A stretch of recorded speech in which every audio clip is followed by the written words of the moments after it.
Hello everyone. आवाज़ आ रही है मेरी पीछे सबको? ऑडिबल है? ठीक है। नमस्कार, मेरा नाम यशराज है। ठीक है। And I am going to teach you all science का जो आपका फाउंडेशन कोर्स है वो। ठीक है। Biology, chemistry and physics. Bio का पोर्शन आपका हो गया है? नहीं हुआ है? किस किस का हो गया है बायो का पोर्शन? अच्छा। ठीक है। तो आज हम स्टार्ट कर रहे हैं विद केमिस्ट्री। All right. अच्छा, उसके पहले थोड़ा सा क्या हो गया? अब ठीक है। हाँ। बिफोर वी स्टार्ट, कुछ चीज़ें मैं आपको क्लियर कर दूं कि ये जो आपका पोर्शन है, साइंस का पोर्शन, आपको पता है जनरली इसका जो वेटेज है बहुत ज़्यादा नहीं आता है, राइट? अगर एनडीए के बच्चे हैं तो उनके एग्जाम में वेटेज ज़्यादा है। अदरवाइज जो आपके क्वेश्चंस हैं वो काफ़ी लिमिटेड नंबर में आते हैं। All right. यूजली फाउंडेशन ही आ रहा है, मीनिंग स्कूल लेवल की साइंस आ रही है, बियॉन्ड दैट नहीं आ रहा। All right. You are not suppose to read NEET या जेई के लेवल का नहीं करना है हमने, लिमिटेड करना है। और राइट। फैक्चुअल क्वेश्चन ज़्यादा आते हैं आपको एग्जाम में। अगर आप लोगों ने थोड़े भी पीवाईक्यूज देखे हैं तो आपको ये पता होगा कि मोस्ट ऑफ द क्वेश्चंस जो हैं वो फैक्चुअल हैं। ठीक है। हम एग्जांपल्स भी देखेंगे बड़े सारे।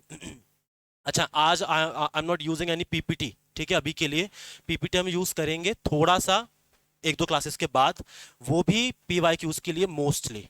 ठीक है। बायोलॉजी का जब कोर्स होगा तो उसमें पीपीटी हम यूज़ करेंगे बिकॉज ऑफ द डायग्राम। ठीक है भाई। अच्छा, अब बेसिक अगर मैं आपको थोड़ा सा जनरल इंट्रोडक्शन दे दूं कि केमिस्ट्री में ब्रॉडली कौन कौन से टॉपिक्स हैं जो हमने करने हैं, तो मैटर और उसका क्लासिफिकेशन करना है, एटॉमिक स्ट्रक्चर करना है।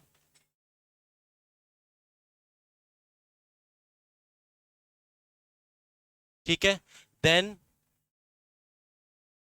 पीरियोडिक क्लासिफिकेशन करना है।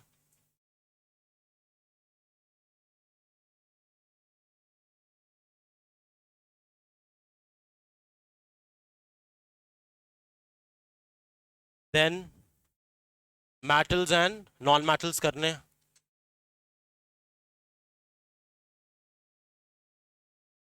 ऑलराइट। उसके अलावा केमिकल रिएक्शंस करने हैं।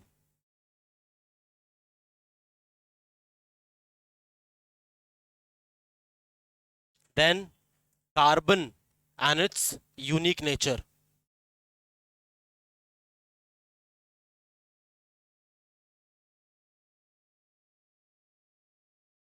ये आपका ब्रॉड क्लासिफिकेशन है। ठीक है, इसको हम लोग फर्दर डिवाइड करेंगे काफ़ी ज़्यादा डिटेल में, just in terms of the requirement of your exam. अच्छा, ये जो क्लास होगी वो बायलिंगुअल क्लास होगी। मुझे ये बता दो भाई, कौन कौन इंग्लिश हिंदी दोनों में कंफर्टेबल है? सब में है सारे? तो इंग्लिश जो है वो उसमें भी होगी और थोड़ा सा हिंदी में भी होगी ड्यू टू ऑनलाइन रीजंस। ठीक है। तो हम स्टार्ट कर सकते हैं अभी। All right, any doubt, anything? चलो, लेट्स स्टार्ट।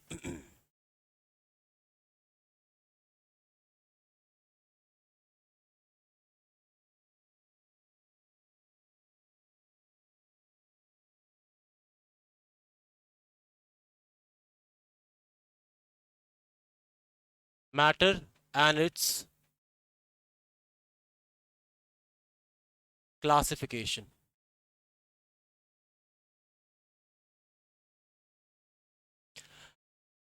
नाउ सी, सबसे पहले क्वेश्चन आता है कि मैटर क्या होता है। अच्छा, बिफोर इवन दैट, जो भी चीज़ हम यहाँ लिख रहे हैं वो आप लोग उसको नोट डाउन करेंगे फॉर शॉर्ट नोट्स के हिसाब से। ज़्यादा नहीं लिखेंगे, डिटेल में नहीं लिखना है क्योंकि बहुत ज़्यादा एग्जाम में आने नहीं वाला है। तो उतना ही लिखेंगे जितना हमारे लिए रिक्वायरमेंट है, राइट? और दूसरी चीज़, जितने ज़्यादा हैंड रिटन नोट्स आप खुद से लिखोगे, रिकॉल मेमोरी आपकी उतनी बढ़ेगी। ऑलराइट। अच्छा, यहाँ पर मैटर एंड इट्स क्लासिफिकेशन में सबसे पहले क्वेश्चन आता है कि मैटर क्या होता है। Anybody who can tell me matter क्या? Yes, correct. मैटर का मतलब हो गया any substance which has certain mass and which occupy space, meaning कोई भी चीज जिसका कुछ ना कुछ वजन है। ठीक है। और वो कुछ ना कुछ एरिया ऑक्यूपाई करती है। भाई फॉर एग्जाम्पल, अगर मेरे पास ये रिमोट है, क्या ये मैटर है? हाँ, ये मैटर है। इसका कुछ ना कुछ मास है, और अगर हम इसको रखा तो ये कुछ ना कुछ एरिया ऑक्यूपाई कर रही है, एरिया घेर रही है। Meaning anything which has certain mass, anything which has certain mass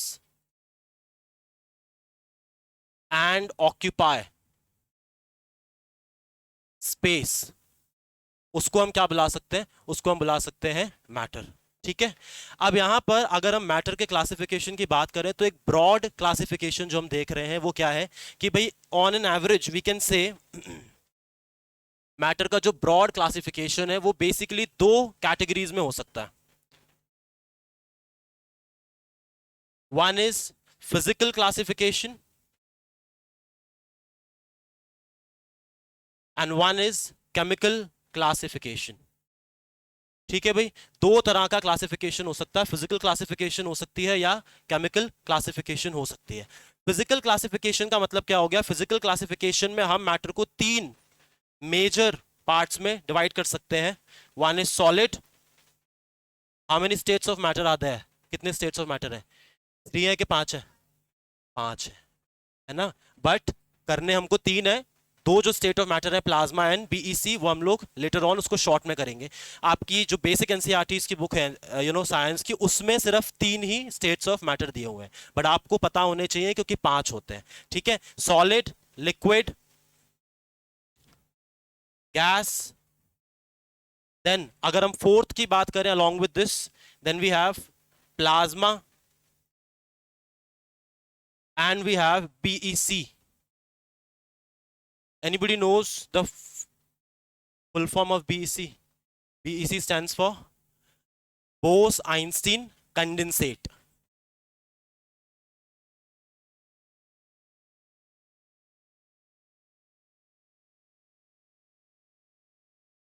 Bose-Einstein condensate. अब यहां पर इसका मतलब क्या हो गया? इसका मतलब हो गया बेटा आपका जो मैटर है वो मेनली पांच स्टेट्स में दुनिया में एग्जिस्ट कर रहा है। आपके आसपास आप जो भी कुछ देख रहे हो वो इनमें से एक ना एक है। मोस्टली सॉलिड है, लिक्विड है या गैस है, एंड देन प्लाज्मा हो सकता है या बीईसी हो सकता है। ठीक है। अब यहां पर अगर हम बात करें केमिकल क्लासिफिकेशन की, ये जिसको भी लिखना है वो जरा उसको लिखो, फिर लेट्स चेंज द स्लाइड।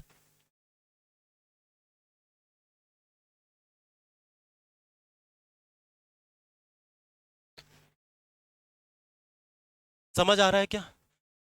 अगर ना समझ आए तो थोड़ा सा बता देना मुझे, because it is my first class here. ठीक है, तो मुझे आइडिया नहीं है कि आप लोगों को कितना पता है ऑलरेडी या कितना नहीं पता है। राइट, थोड़ा सा कम्युनिकेशन अगर गैप होता है तो let me know. All right.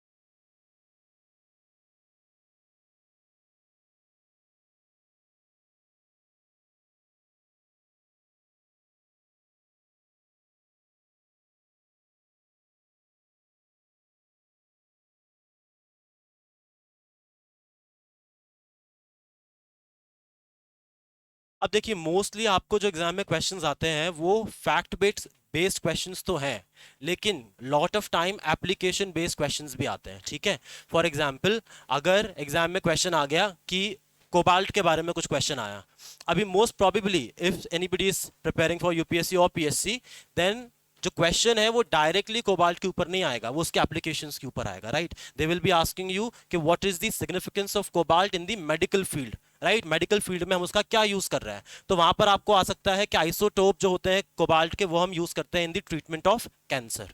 Meaning आपको एप्लीकेशन बेस्ड नॉलेज भी होनी चाहिए, और एप्लीकेशन बेस्ड नॉलेज जो है ये तो आपका जनरल साइंस का कोर्स है, but knowledge based application will only come to you when you will read about it. Right, current affairs, newspapers, जब आप ये देखोगे तो उससे आपको एप्लीकेशन आएगा उसका समझ में। ऑल राइट, इतना हो गया।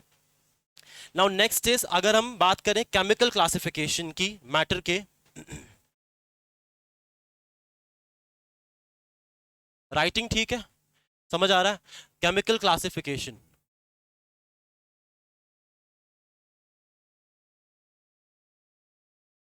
broadly chemical classification में we can say that matter is divided into two major categories. One is pure substances and one is your mixture. Pure substances further can be divided into two major categories. Elements, अच्छा अभी हम सिर्फ classification का रे diagram लिख रहे हैं, अभी हमने एक्सप्लेनेशन शुरू नहीं किया है, सो डोंट थिंक के फास्ट फास्ट जा रहे हैं, फास्ट नहीं जा रहे हैं, we will go back to the solid liquid and gas, elements and compounds. ठीक है, then elements can further be divided into three major categories,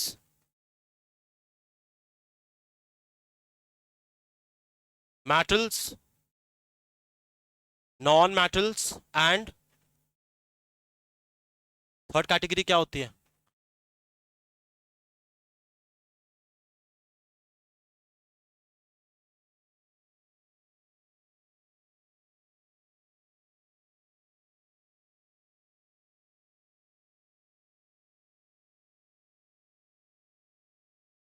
and third is metalloid.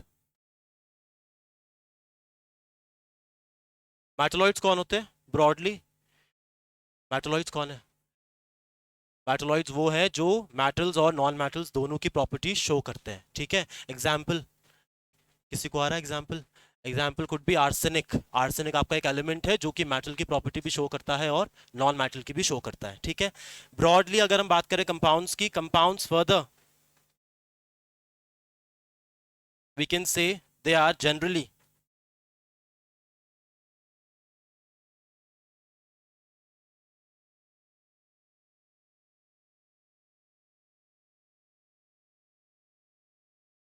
organic compounds and inorganic compounds। Basic difference क्या होता है organic और inorganic compounds में? Chemistry में पढ़ते हैं हम, बचपन से आ रहे हैं पढ़ते हुए, 8th क्लास से, है ना? अभी हम कौन सी क्लास में आ गए हैं? अब तो हम सर बहुत बड़े हो गए हैं, अब हम छोटे नहीं हैं। ऑर्गेनिक कंपाउंड्स हो गए आपके anything that we are getting from a living thing, right? कोई भी चीज जो आपको लिविंग चीज से मिल रही है उसको हम बोल सकते हैं ऑर्गेनिक कंपाउंड्स। इनऑर्गेनिक कंपाउंड्स आपके दोस्त कंपाउंड्स हैं जो आपको बेसिकली नॉन लिविंग सोर्स से मिल रहा है, राइट? तो अगर मैंने कहा भाई वाटर, पानी जो है वो लिविंग है नॉन लिविंग है? नॉन लिविंग है, meaning water will be considered as an inorganic compound. Organic में कौन आ गया? ऑर्गेनिक में आ गया ग्लूकोज। ग्लूकोज जो है which is a type of sugar, sugar जो है वो आपको मिल रही है लिविंग सोर्स से। तो आपको अगर कोई भी चीज लिविंग सोर्स से मिलेगी उसको हम बोल देंगे ऑर्गेनिक, कोई भी चीज नॉन लिविंग सोर्स से मिलेगी उसको हम क्या बोल सकते हैं? Inorganic. Now let's talk about mixture. अगर हम ब्रॉडली मिक्सचर्स की बात करें, so let us understand there are two type of mixtures, homogeneous mixture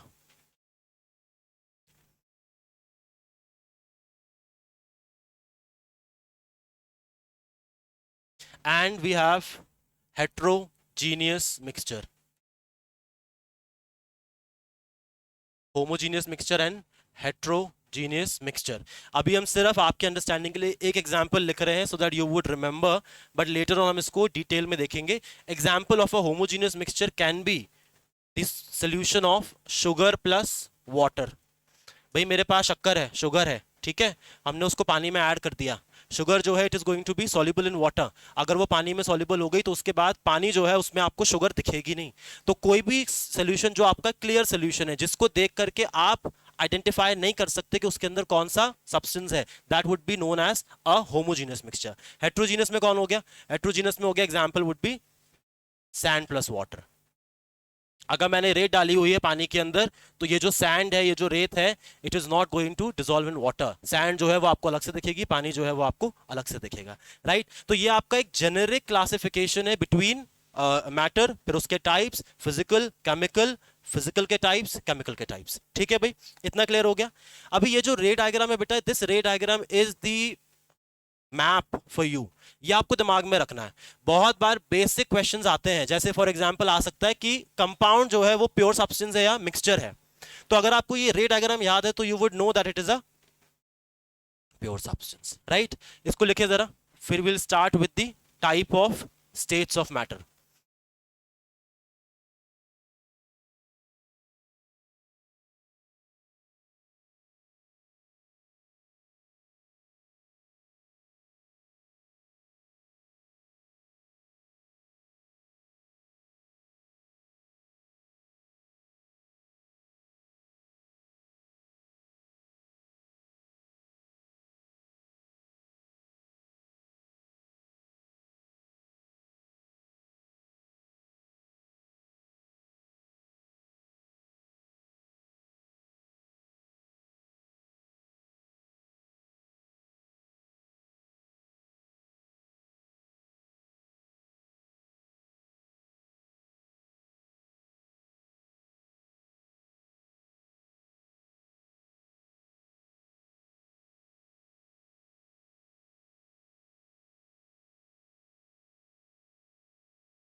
done हो गया।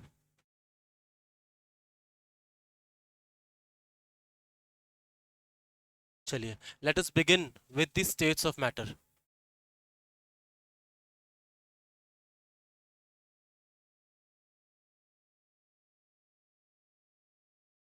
ब्रॉडली देखें तो हमने कहा कि स्टेट्स ऑफ मैटर आपके टोटल 5 तरह के स्टेट्स ऑफ मैटर है, राइट। बट अगर हम उसको ब्रॉडली ना देखते हुए सिर्फ with point of view of your exam देखें तो मेजरली 3 स्टेट्स है। One is solid, one is liquid and one is gas.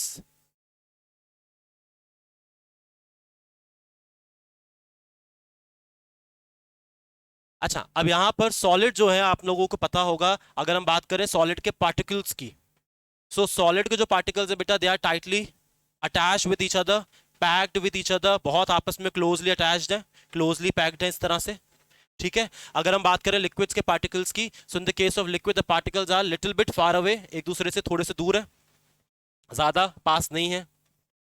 And अगर हम बात करें गैसेस की, तो in the case of gases the particles are very very far away from each other.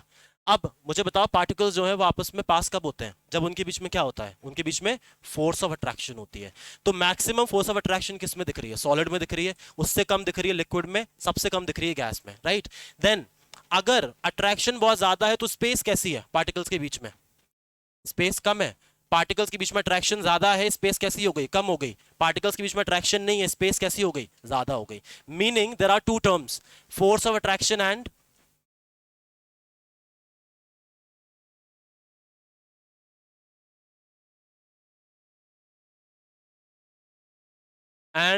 We have inter molecular space या inter particle space. अब मुझे बताओ, अगर मैंने कहा फोर्स ऑफ अट्रैक्शन जो है अगर वो ज्यादा हो रही है तो उससे स्पेस कम हो रही है, फोर्स ऑफ अट्रैक्शन कम है तो स्पेस ज्यादा है, इनका जो आपस में रिलेशनशिप है वो डायरेक्टली प्रोपोर्शनल है या इनवर्सली है? इनवर्सली है। Meaning force of attraction is going to be inversely proportional with the inter, हाँ, इंटर पार्टिकल स्पेस और इंटर मॉलिक्यूलर स्पेस।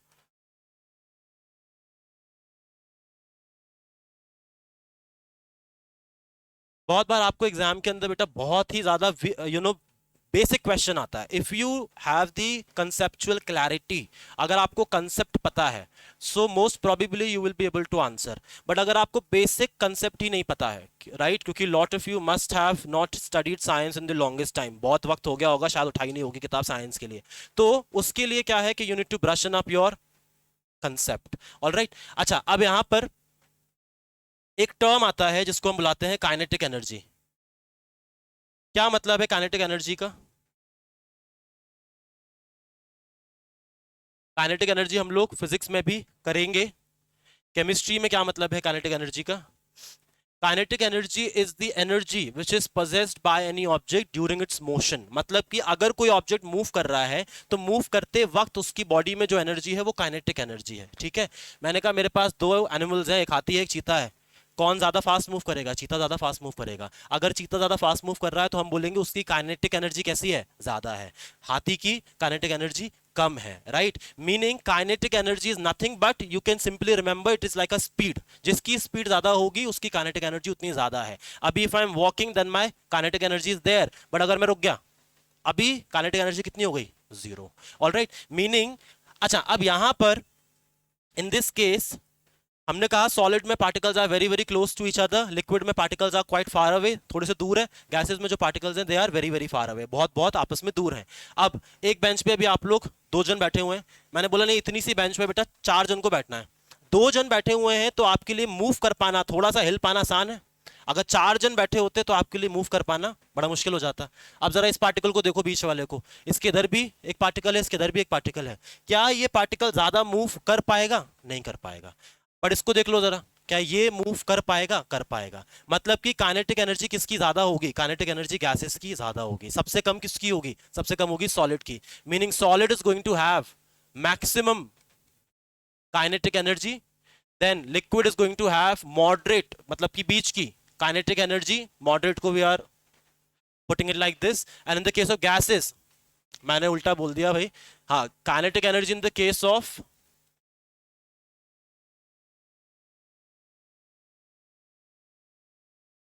हाँ, in the case of solids we would say कि सबसे कम है। लिक्विड में मॉडरेट है, and then in the case of gases we can say maximum kinetic energy है। ठीक है, अब यहां पर एक चीज क्लियर हो रही है, काइनेटिक एनर्जी क्या हो गया? It is the energy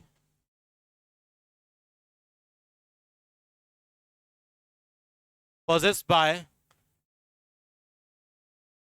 any object during its motion। जब कोई भी ऑब्जेक्ट मूव कर रहा है उस वक्त उसकी बॉडी में जो एनर्जी है उसी को हम क्या कह रहे हैं? उसी को हम कह रहे हैं काइनेटिक एनर्जी। अब यहां पर एक क्वेश्चन आता है आपको, जिस तरह से हमने बोला कि kinetic energy inter particle space और फोर्स ऑफ अट्रैक्शन में इनवर्सली प्रोपोर्शनल रिलेशन था। Now let us understand what is the relationship between the kinetic energy and force of attraction.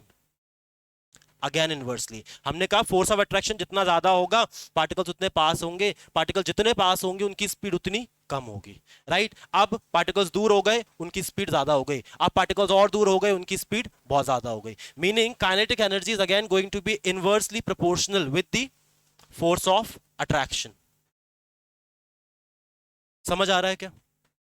Right,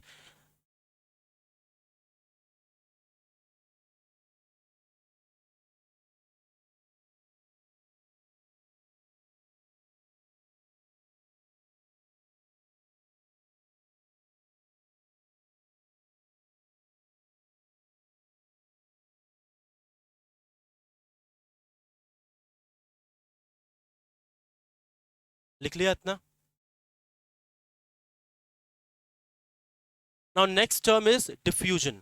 ठीक है, हमको या अभी before we even start with solid liquid and gases के जो आपके प्रॉपर्टीज हैं उससे पहले हमको कुछ ये बेसिक टर्म्स आने चाहिए, क्योंकि आपका जब हम लोग लिखेंगे properties of solid and liquid and gases तो उसमें ये टर्म्स वापस आएंगे। अब वहां पर हम लिखेंगे that the kinetic energy of the solid is going to be minimum, kinetic energy of the gases is going to be maximum. सबसे ज्यादा स्पीड इसकी है, सबसे कम स्पीड उसकी है, तब आपको ये ऑलरेडी आता होगा। Alright, now let us understand the term diffusion.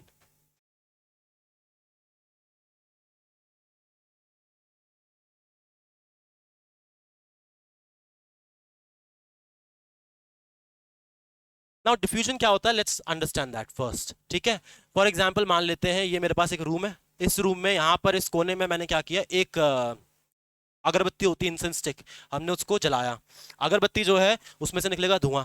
अब क्या होगा, आपने इस कोने में उसको जलाया, स्टार्टिंग के वक्त में जब आपने हाल ही हाल उसको जलाया है इस कोने में धुआं जो है वो बहुत सारा होगा, उस कोने में अभी धुआं नहीं है।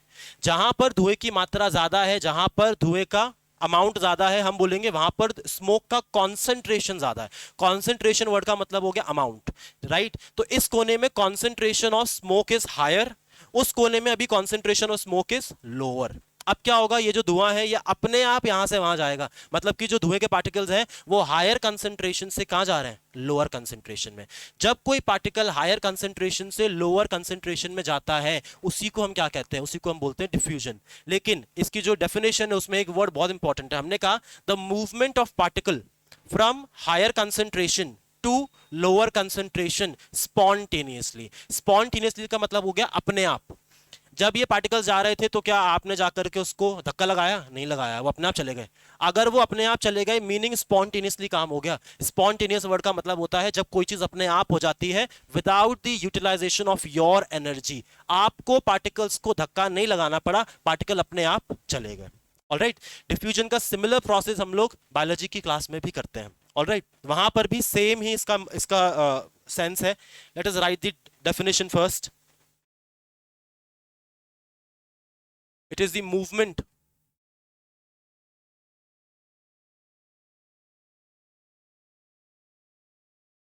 of particles from higher concentration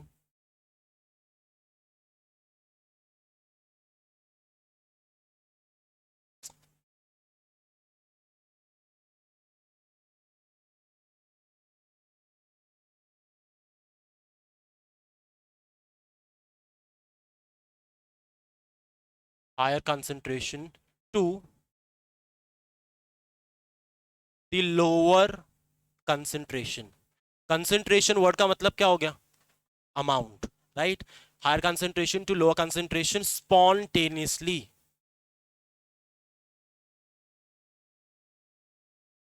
exam में अब आपको एक क्वेश्चन आ सकता है कि डिफ्यूजन का जो प्रोसेस है, the process of diffusion is a spontaneous process और a non spontaneous process. Spontaneous process है, अपने आप हो रहा है। नॉन स्पॉन्टेनियस का मतलब क्या हो गया कि अपने आप नहीं होता, आपको धक्का लगाना पड़ता है, तो वो हो गया नॉन स्पॉन्टेनियस। बट ये अपने आप हो रहा है, मीनिंग यहां पर कोई भी एनर्जी का यूटिलाइजेशन नहीं हो रहा है।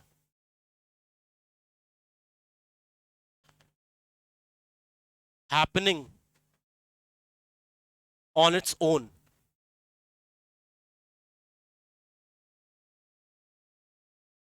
without utilization of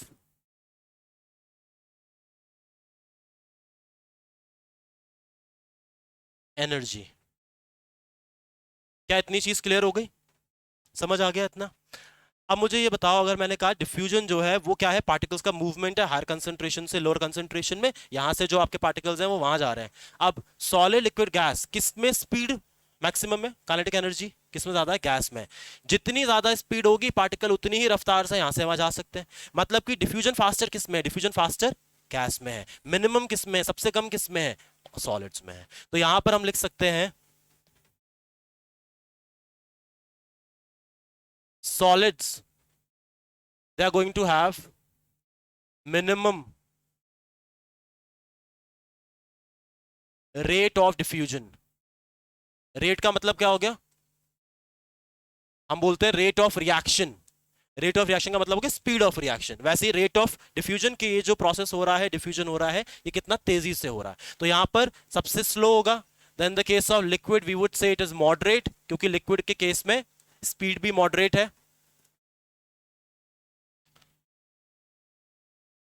ठीक है। And then we would say in the case of gases diffusion is going to be maximum।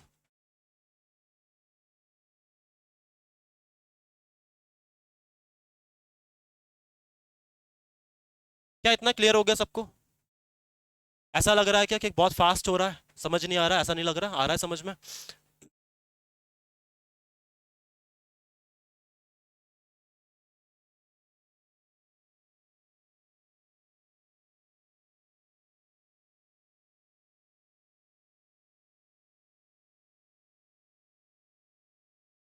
आप में से कौन कौन से एग्जाम्स के बच्चे हैं, if I may know once, एक बार? What you all are preparing for? How many of you are preparing for SSC, let's say, and how many of you are preparing for PSC? अच्छा, and UPSC? Very nice.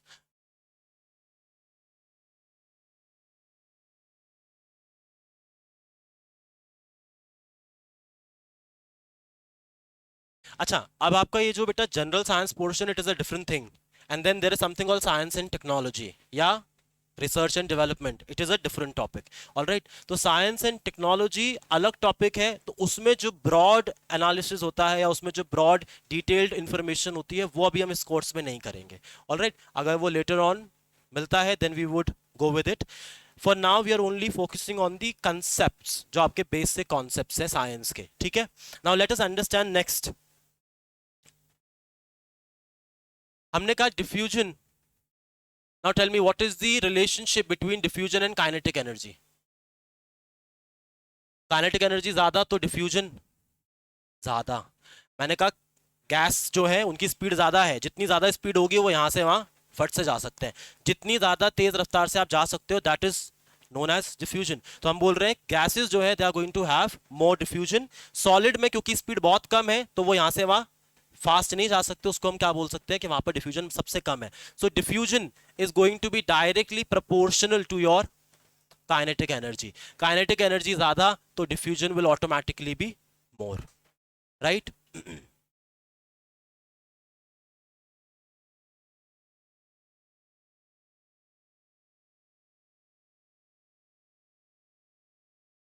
अब यहां पर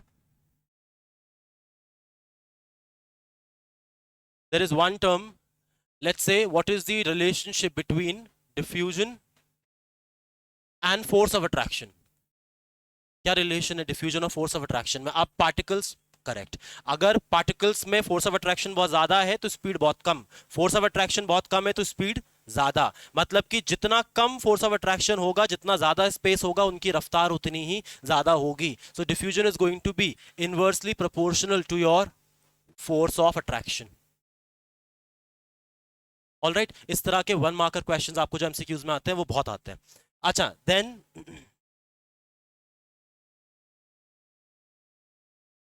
what is the relationship between interparticle space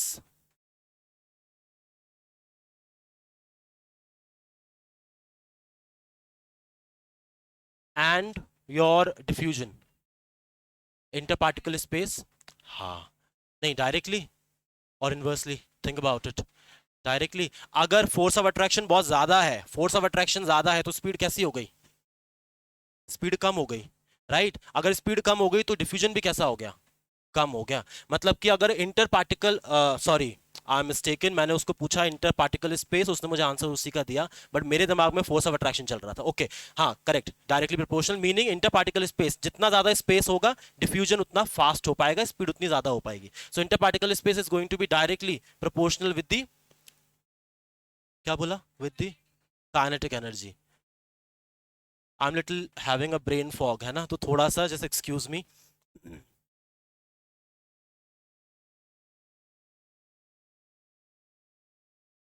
Now let us understand the properties of solids, then liquids, and then gases.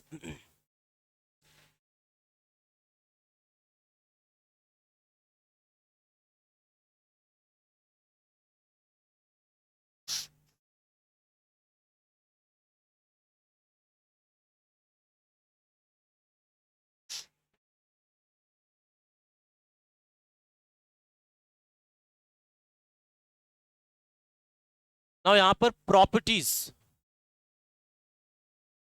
of particles of matter,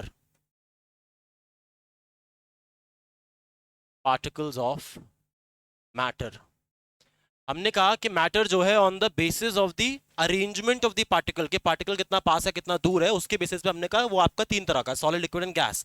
but यहां पर अब question आता है कि ओवरऑल प्रॉपर्टी सारे मैटर के पार्टिकल्स में क्या होती हैं। नंबर वन, अगर मेरे पास कोई मैटर है, what is the smallest particle of the matter, smallest unit of matter. अगर मेरे पास फॉर एग्जांपल ये मेरे पास एक फोन है, फोन आपका एक मैटर है, राइट, उसके पास मास है और वो कुछ ना कुछ एरिया ऑक्यूपाई कर रहा है।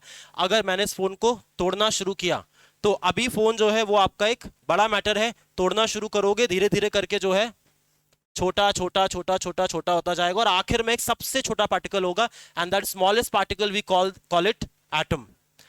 क्या एटम किसी मैटर का स्मॉलेस्ट पार्टिकल है? नहीं है। एटम जो है वो स्मॉलेस्ट पार्टिकल नहीं है अभी के लिए। जो टॉपिक अभी हम कर रहे हैं उसके लिए आप याद रखो, मैटर का सबसे स्मॉलेस्ट पार्टिकल एटम है, बट एटम को हम लेटर ऑन क्लासेस में फर्दर तीन हिस्सों में डिवाइड करेंगे, इलेक्ट्रॉन्स, प्रोटॉन्स एंड न्यूट्रॉन्स। ठीक है, तो अगर कोई पूछेगा कि atom is going to be smallest particle of matter, तो आप बोलोगे यस एंड नो। यस क्यों? क्योंकि भाई अगर आप मैटर की बात कर रहे हो तो मैटर में स्मॉलेस्ट पार्टिकल है, बट अगर हम बात करेंगे एटम को भी अगर आप ब्रेक कर दोगे तो फिर उसमें इलेक्ट्रॉन्स, प्रोटॉन्स एंड न्यूट्रॉन्स भी हैं। अभी के लिए let us understand,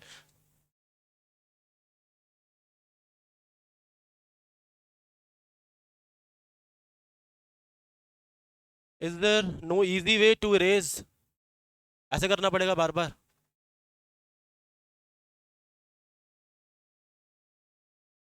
I am little bit from 1940s, तो मेरे को टेक्नोलॉजी का बिल्कुल आइडिया है नहीं। अच्छा, हम यहाँ पर फर्स्ट प्रॉपर्टी बोल सकते हैं that particles, smallest particle of matter,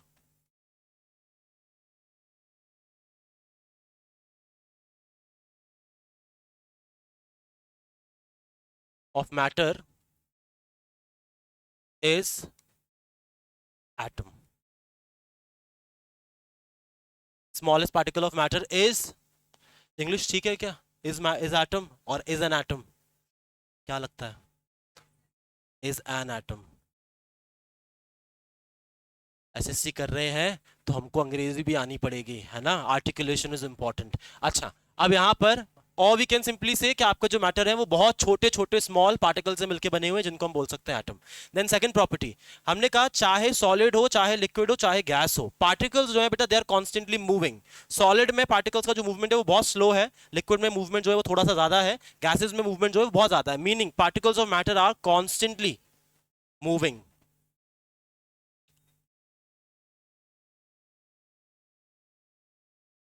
matter are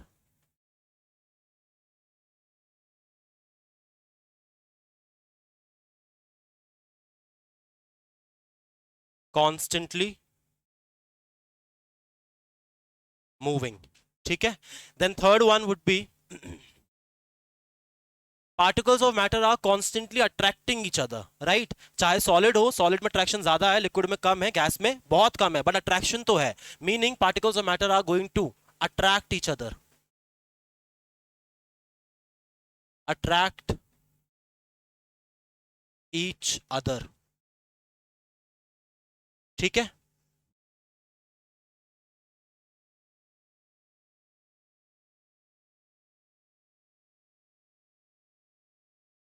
And then particles of matter are going to have inter-particle spaces.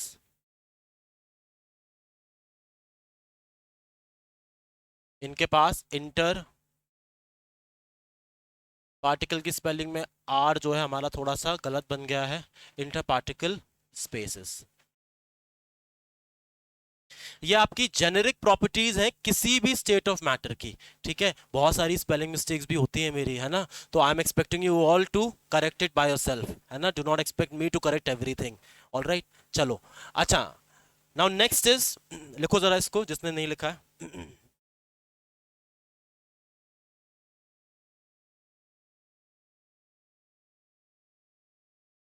How many classes do you all take in a day? एक दिन में कितने classes लगते हैं आपके?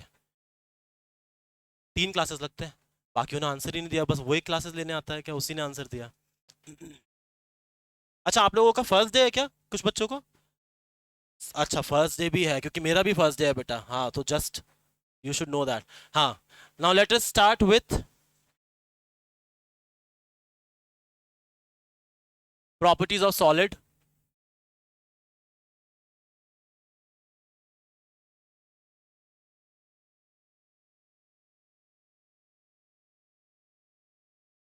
चलिए, नाउ अब मुझे आंसर देना भाई। Tell me, kinetic energy of solid किस तरह की है? मिनिमम है। सो यहां पर मिनिमम काइनेटिक एनर्जी, सबसे कम रफ्तार है, राइट, क्योंकि पार्टिकल्स बहुत ज्यादा हैं पास पास। फोर्स ऑफ अट्रैक्शन कैसी है? बहुत ज्यादा है, सबसे ज्यादा है। फोर्स ऑफ अट्रैक्शन मैक्सिमम है, मैक्सिमम फोर्स ऑफ अट्रैक्शन।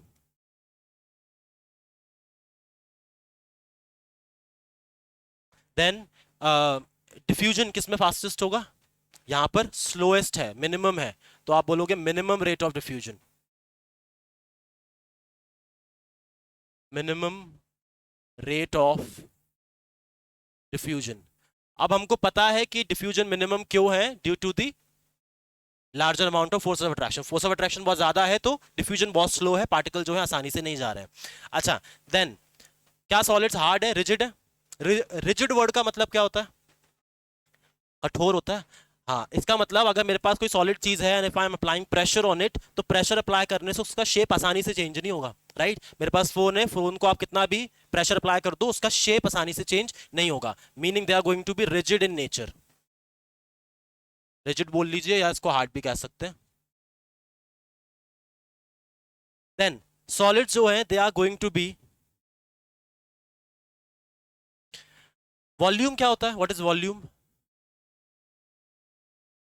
अच्छा, अगर मैंने कहा सॉलिड का शेप कैसा है, फिक्स है कि नहीं है?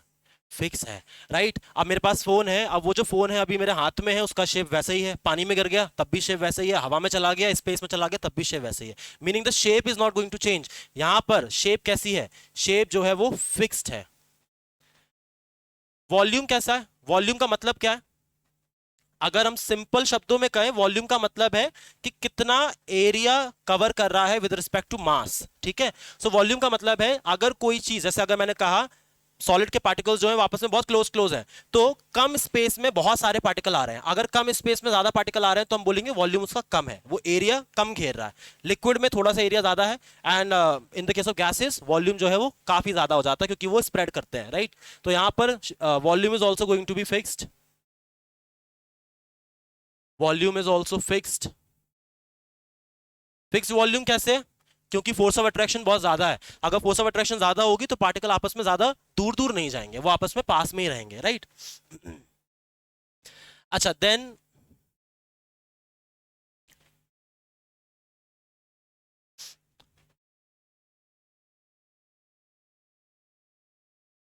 हाँ, क्या सॉलिड्स जो है they are fluid in nature? क्या सॉलिड फ्लूइड होते हैं? नहीं होते हैं। So they are not fluid in nature. Fluid का मतलब क्या है?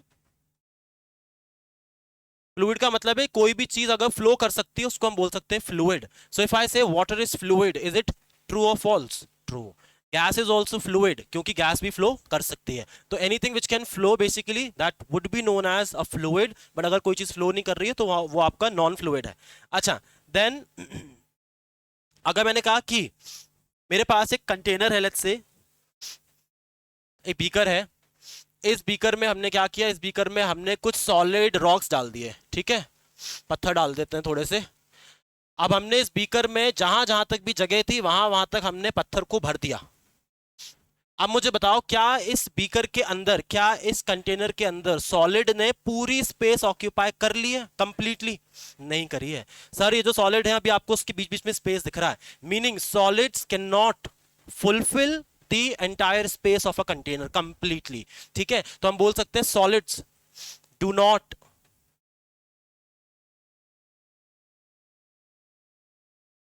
fulfill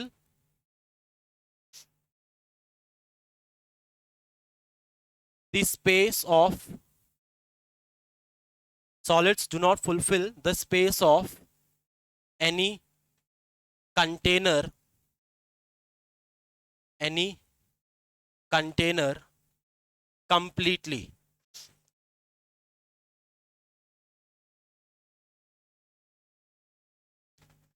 ठीक है, एक एग्जाम के अंदर आपको क्वेश्चन आ सकता है कि बेसिकली सॉलिड्स जो है वो कंप्लीटली स्पेस ऑक्यूपाई क्यों नहीं कर रहे हैं, तो आप बोलोगे क्योंकि जो सॉलिड्स हैं उनके बीच में फोर्स ऑफ अट्रैक्शन ज्यादा है। अब दो अलग अलग सॉलिड्स हैं तो उनके बीच में स्पेस होगी होगी। क्यों? अच्छा, ये जो स्पेस है, इस स्पेस में क्या भरा है?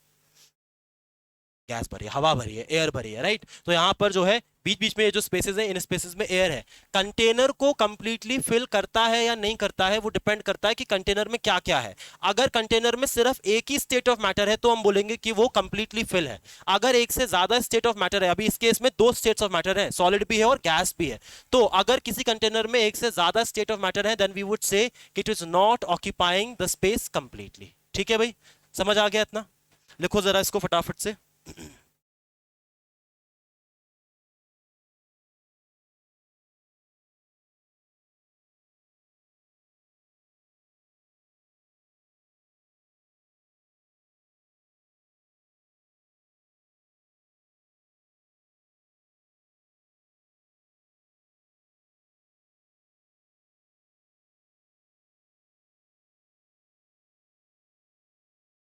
अच्छा, व्हाट इज डेंसिटी? डेंसिटी क्या होती है? डेंसिटी, हाँ, डेंसिटी आप अगर अंडरस्ट देखो, ये जो सारे टर्म्स है हम लोग फिजिक्स में अलग अलग अच्छे से पढ़ेंगे, बट अभी के लिए आप ऐसे मान के चलो जिस चीज का वजन ज्यादा है उसकी डेंसिटी ज्यादा है। ठीक है, तो सॉलिड लिक्विड गैस में से मैक्सिमम डेंसिटी किसकी ज्यादा होगी? सॉलिड की ज्यादा होगी, राइट। अगर मेरे पास सॉलिड का कोई रॉक है या स्टोन है या कॉइन है, if you put it inside water वो जो है नीचे डूब जाएगा। क्यों डूब जाएगा भाई? क्योंकि उसकी डेंसिटी ज्यादा है। तो यहाँ पर we can say solids are going to have higher density.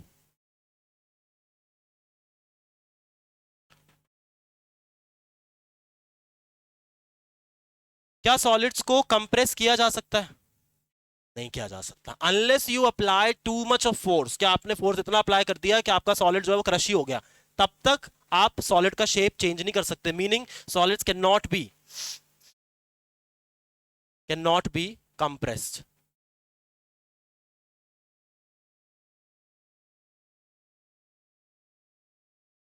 समझ आ गया क्या इतना?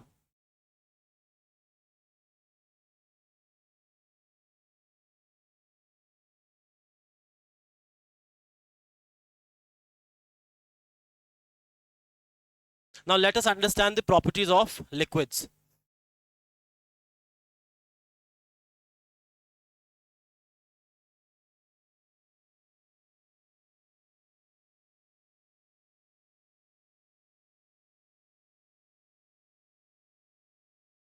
चलिए, now tell me what is the status of kinetic energy? कैसी है काइनेटिक एनर्जी? मॉडरेट है सर, बहुत ज्यादा भी नहीं है स्पीड, लेकिन बहुत कम भी नहीं है, बीच की है। तो यहां पर हम बोलेंगे it is going to have a moderate kinetic energy.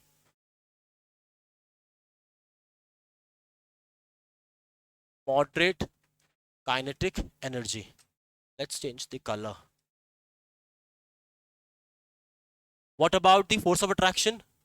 वो भी मॉडरेट है, ना ही ज्यादा है ना ही कम है, बीच का है। So force of attraction is also going to be moderate. Force of attraction, ठीक है। Then let's talk about the diffusion. Diffusion is also going to be moderate. Like यहाँ पर मॉडरेट डिफ्यूजन है, ना ही बहुत तेज होगा पानी मूव करेगा और ना ही बहुत स्लो करेगा। Moderate diffusion.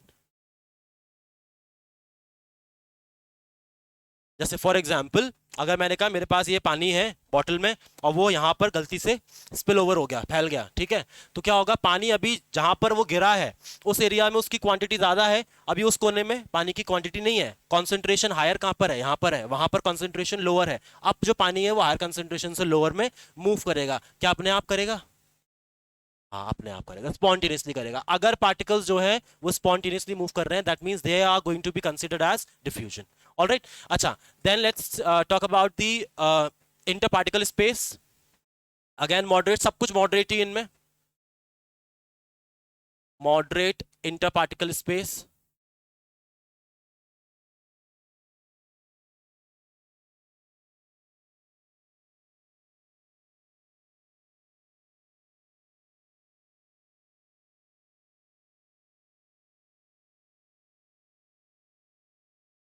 Then are liquids fluid और rigid? Fluid, they can flow, so it is going to be fluid in nature.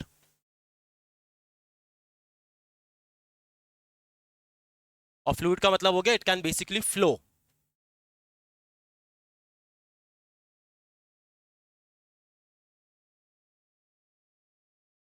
Then what about the density?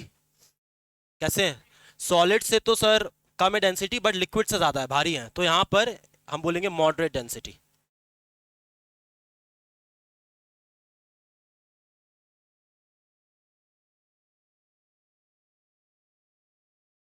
Then can liquids, now tell me, can liquids completely fill the container? क्या आपके पास जो container है liquid उसको completely fill कर सकते हैं या नहीं कर सकते? ये मेरे पास एक बीकर है, इस बीकर में हमने डाला हुआ है पानी। पानी में ऑब्वियसली यहाँ तक आपने ऊपर तक उसको भर दिया है, बट इसमें पानी के पार्टिकल्स हैं, particles of water are little far away from each other. Now tell me, are they occupying the entire space? नहीं, अभी भी सर बीच में स्पेसेस हैं इनके। अगर स्पेसेस हैं तो इन स्पेसेस में अभी भी कौन आ जाएगा? अभी भी एयर आ जाएगी, ठीक है। और जब तक एक कंटेनर के अंदर एक स्टेट ऑफ मैटर नहीं है तब तक हम नहीं बोल सकते कि वो कंप्लीटली फिलअप कर रहा है। चाहे आप पानी को बिल्कुल ऊपर तक भी भर दोगे, तब भी जो आपके लेयर्स के बीच में जो स्पेसेस हैं या पार्टिकल्स के बीच में जो स्पेसेस हैं, उन स्पेसेस में क्या आ जाएगी? थोड़ी सी एयर तो आ जाएगी। That means we still will say that liquids do not fill up the container completely.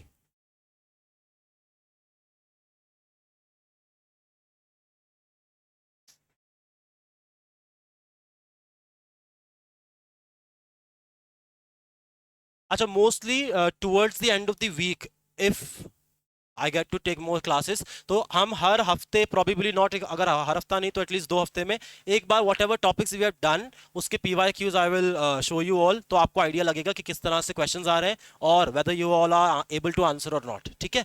अच्छा, देन और क्या देखा था हमने सॉलिड में? प्रॉपर्टी,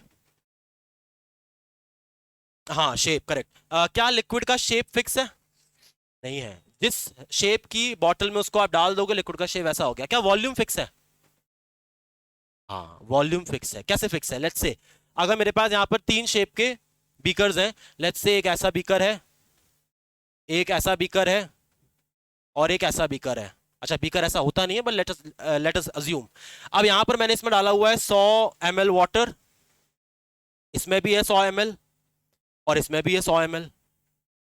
अभी shape is going to be different because of the difference in the shape of the container. जो उसका बॉटल है, जो उसका कंटेनर है, उसका शेप अलग है, तो शेप तो अलग है, बट अमाउंट कितना है अंदर, अमाउंट अभी भी 100 ml ही है, right. So basically we are saying कि occupy space with respect to mass का मतलब है कि कितना अमाउंट है या कितनी क्वांटिटी है विद रिस्पेक्ट टू मास। तो यहां पर जो मास है वो अभी भी, जो क्वांटिटी है वो अभी भी कैसी है, वो अभी भी सेम है। सो वी विल से कि यहां पर शेप जो है वो फिक्स नहीं है, shape is not fixed,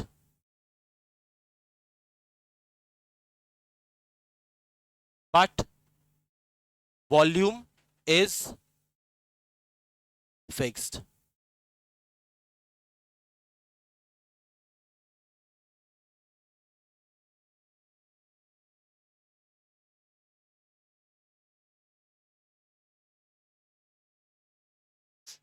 what else, इतनी करे थे सॉलिड्स में। अच्छा नाउ क्या, हाँ, कैन वी कंप्रेस लिक्विड्स, कर सकते हैं कंप्रेस, सोच लो एक बार। नहीं कर सकते, लिक्विड्स जो है they can not be compress. देखो किसी चीज को कंप्रेस करने के लिए their particles need to come closer. Compress का मतलब है क्या, पार्टिकल्स क्लोजर आ रहे हैं। लिक्विड के पार्टिकल्स जो है बेटा वो क्लोजर नहीं आते हैं unless you change in temperature. तो कंप्रेशन कंप्रेसिबिलिटी का मतलब हो गया प्रेशर की मदद से क्या हम किसी चीज को कंप्रेस कर सकते हैं। तो हाँ, गैस के केस में प्रेशर की हेल्प से आप पार्टिकल्स को कंप्रेस कर सकते हो, वहां पर आपने टेम्परेचर चेंज नहीं किया। But in the case of liquid, जब तक आप टेम्परेचर चेंज नहीं करोगे तब तक वो कंप्रेस नहीं हो सकते। सो वी वुड से कि without change in temperature liquid का जो आपका कंप्रेशन है वो नहीं हो सकता। तो we would say liquids are non compressible.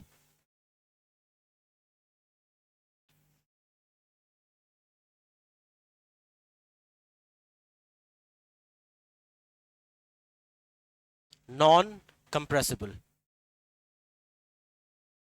Are you all able to understand my handwriting? थोड़ी सी विचित्र हैंड राइटिंग है, बट क्या कर सकते हैं।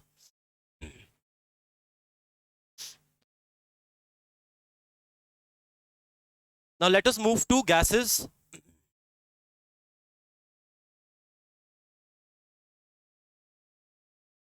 So properties of gases. चलिए बताएं भाई, इन the case of gases kinetic energy का स्टेटस क्या है? काइनेटिक एनर्जी कैसी है? मैक्सिमम है, बहुत ज्यादा स्पीड है। So kinetic energy is going to be maximum. What is the condition of force of attraction? Minimum.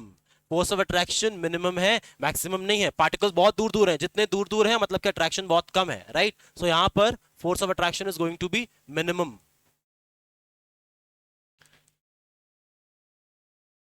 ठीक है।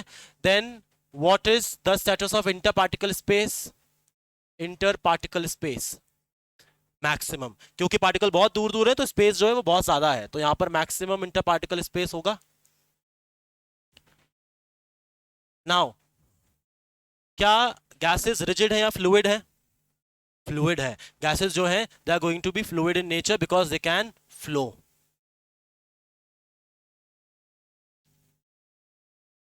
समझ आ रहा है? लैंग्वेज का इशू नहीं लग रहा किसी को? अगर लगे तो मुझे जरा थोड़ा सा बता देना बेटा, ठीक है? लग रहा थोड़ा सा इशू? हाँ, तो I will keep in mind, बार बार मैं हिंदी में रिपीट करूंगा एक बार। अच्छा अब यहां पर नेक्स्ट इज क्या किया था इसके बाद हमने? हाँ, डिफ्यूजन की अगर हम बात करें, diffusion is going to be, diffusion maximum है, सबसे ज्यादा डिफ्यूजन है। क्यों भाई? क्योंकि स्पीड बहुत ज्यादा है। जितनी ज्यादा स्पीड होगी डिफ्यूजन उतना ही फास्ट होगा। पार्टिकल की रफ्तार जितनी ज्यादा है वो इस कोने से उस कोने में उतना ही तेज जा सकते हैं। तो यहाँ पर डिफ्यूजन कैसा है गैसेस में? बहुत तेज है, बहुत फास्ट है। Rate of diffusion is maximum. Then क्या गैसेस जो है कैन दे बी कंप्रेस्ड? क्या उनको हम लोग कंप्रेस कर सकते हैं? कर सकते हैं with the help of pressure. अगर आप प्रेशर अप्लाई करोगे, अगर इस कमरे में जितनी भी एयर है, हम इस पूरी एयर को इतने से एरिया में कंप्रेस कर सकते हैं, राइट। इस पूरे एयर में अगर हम लोग बहुत ज्यादा प्रेशर अप्लाई कर दे तो सारी जो एयर है उसके पार्टिकल्स क्लोज आ जाएंगे और वो इतने से एरिया में आ जाएंगे। अभी यहां पर कंप्रेस करने के लिए हमने सिर्फ प्रेशर इस्तेमाल किया, हमने टेम्परेचर चेंज नहीं किया। तो यहां पर मीनिंग गैसेस के जो पार्टिकल्स हैं they can be compressed.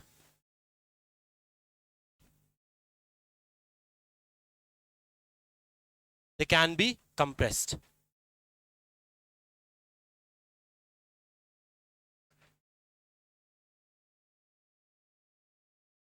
Then now next is, आवाज आ रही है? हाँ. डेंसिटी कैसी है? डेंसिटी भाई, हल्के हैं गैसेस के भारी हैं?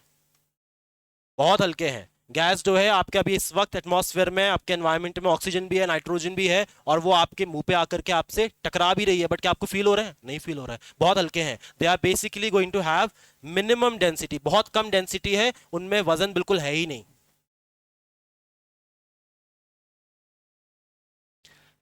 हालांकि अभी हम बोल रहे हैं कि डेंसिटी को अभी हम लोग समझने के लिए हम बोल रहे हैं वजन, बट एक्चुअली वेट और डेंसिटी में अंतर है. वो अंतर क्या है वो अभी हम देखेंगे फिजिक्स की क्लास में, जब वो हम करेंगे. अच्छा, देन शेप. क्या शेप फिक्स है गैसेस का? कोई फिक्स नहीं है. कमरा जितने शेप का होगा, जैसा होगा, गैस का शेप भी वैसा. Meaning the shape is not fix. क्या वॉल्यूम फिक्स है? सोचो, वॉल्यूम भी फिक्स नहीं है बेटा. देखो पार्टिकल्स, अब जरा यहां देखना. पार्टिकल्स जो है गैस के, लेट्स सपोज मेरे पास यहाँ पर 4 पार्टिकल्स हैं. अब ये 4 पार्टिकल्स को आप जितना बड़ा रूम दे दोगे ना, ये उतने ज्यादा एरिया में फैल जाएंगे.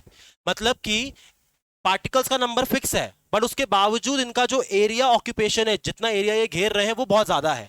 अगर एरिया ये बहुत ज्यादा घेर रहे हैं तो इसका मतलब, depending upon the shape of your room, तो इनका एरिया घेरने का जो प्रोसेस है वो फिक्स नहीं है. कितना भी घेर सकते हैं. रूम बहुत छोटा है तो एरिया कम होगा, स्प्रेड कम करेंगे. रूम बहुत बड़ा है, एरिया ज्यादा होगा, स्प्रेड ज्यादा करेंगे. तो हम क्या बोल सकते हैं? हम बोल सकते हैं यहां पर दे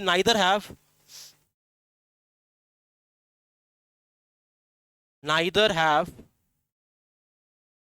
फिक्स्ड शेप. ना तो इनका शेप फिक्स है और ना ही इनका,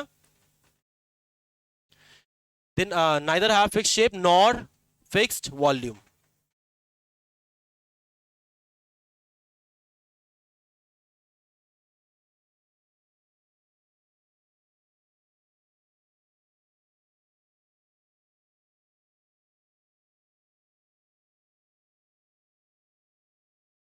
नेक्स्ट,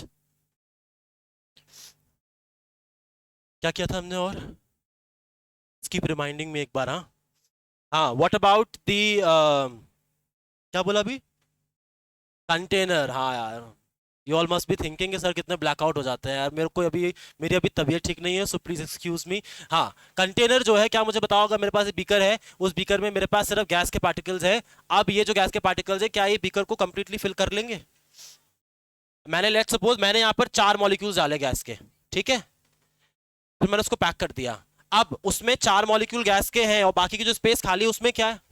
उसमें भी गैस ही है. कंटेनर में स्टेट ऑफ मैटर कौन सा है? एक ही स्टेट ऑफ मैटर है, गैसेस. अगर एक कंटेनर में स्टेट ऑफ मैटर एक ही है तो इसका मतलब वो कंप्लीटली फिल कर रहा है. तो यहां पर हम बोलेंगे it can fill the container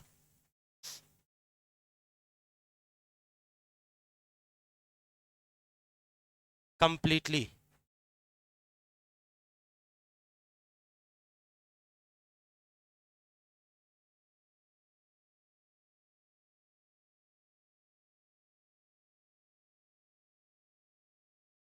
anything else?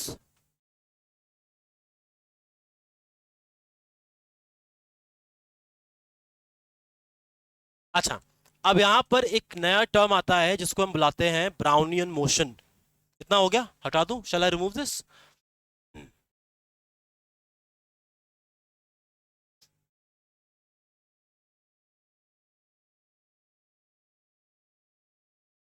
Brownian motion. बेटा एक साइंटिस्ट थे जिनका नाम है रॉबर्ट ब्राउन, ठीक है. साइंटिस्ट का नाम था रॉबर्ट ब्राउन. और ये जो साइंटिस्ट है, इन्होंने हमको 2 चीजें दी हैं. एक तो हमको दिया है ब्राउनियन मोशन, जो क्या होता है अभी हम देखेंगे. और रॉबर्ट ब्राउन ने हमको एक चीज और दी है. सेल के अंदर जो सेंटर में न्यूक्लियस होता है, उसकी डिस्कवरी भी रॉबर्ट ब्राउन ने करी थी. So he also discovered nucleus of the cell. इस तरह के फैक्चुअल क्वेश्चंस आपको बड़े सारे आते हैं. पिछले साल का जो आपका पीवाईक्यू था ऑफ एसएससी का जो एग्जाम था, उसमें जनरल अवेयरनेस पोर्शन में साइंटिस्ट के नेम के ऊपर बड़े सारे क्वेश्चन आए कि एटम की जो इलेक्ट्रॉन्स है उनकी डिस्कवरी किस साइंटिस्ट ने करी, प्रोटॉन की किसने करी, न्यूट्रॉन की किसने करी, इस तरह से. ठीक है. सो Robert brown has given this motion called Brownian motion, और इन्होंने हमको सेल के अंदर जो न्यूक्लियस होता है उसके बारे में बताया था। अब हम देखते हैं ब्राउनियन मोशन होता क्या है। ब्राउनियन मोशन का एक अगर सिंपलेस्ट डेफिनेशन देखें, that would be considered as random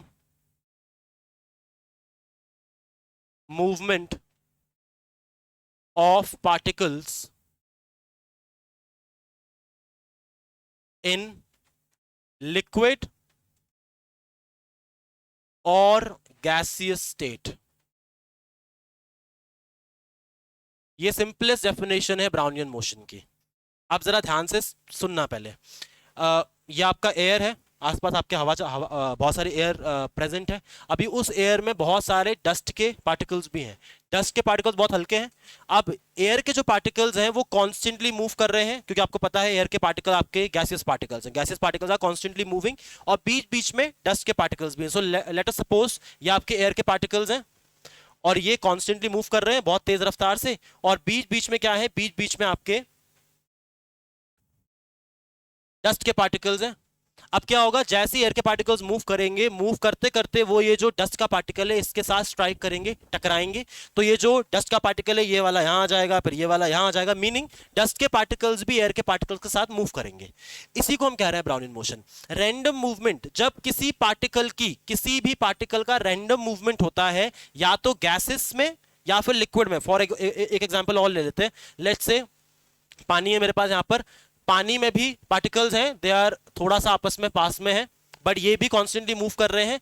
अब आपने क्या किया, आपने बहुत छोटा सा, लेट्स से आपने एक बहुत छोटा सा पेपर का पीस यहां पर डाल दिया, ठीक है। अब आपने पानी को वैसा का वैसा छोड़ दिया। थोड़ी देर में आप आओगे, आप इसको चेक करोगे, ये जो पेपर का पीस है बेटा ये यहां से उठ करके इधर आ जाएगा, फिर यहां से उठ करके इधर भी आ सकता है, कहीं भी जा सकता है। ऐसा क्यों हो रहा है, क्योंकि ये जो लिक्विड के पार्टिकल्स है दे आर मूविंग कॉन्स्टेंटली। अब जब ये मूव कर रहे हैं तो मूवमेंट के दौरान ये जो आपका पेपर का पीस है ये इसके साथ भी स्ट्राइक कर रहे हैं, टकरा रहे हैं, जिस वजह से इसका जो मूवमेंट है वो भी हो रहा है। तो यहां पर भी क्या हो रहा है, यहां पर भी ये जो पार्टिकल्स हैं वो रैंडमली मूव कर रहे हैं लिक्विड स्टेट में।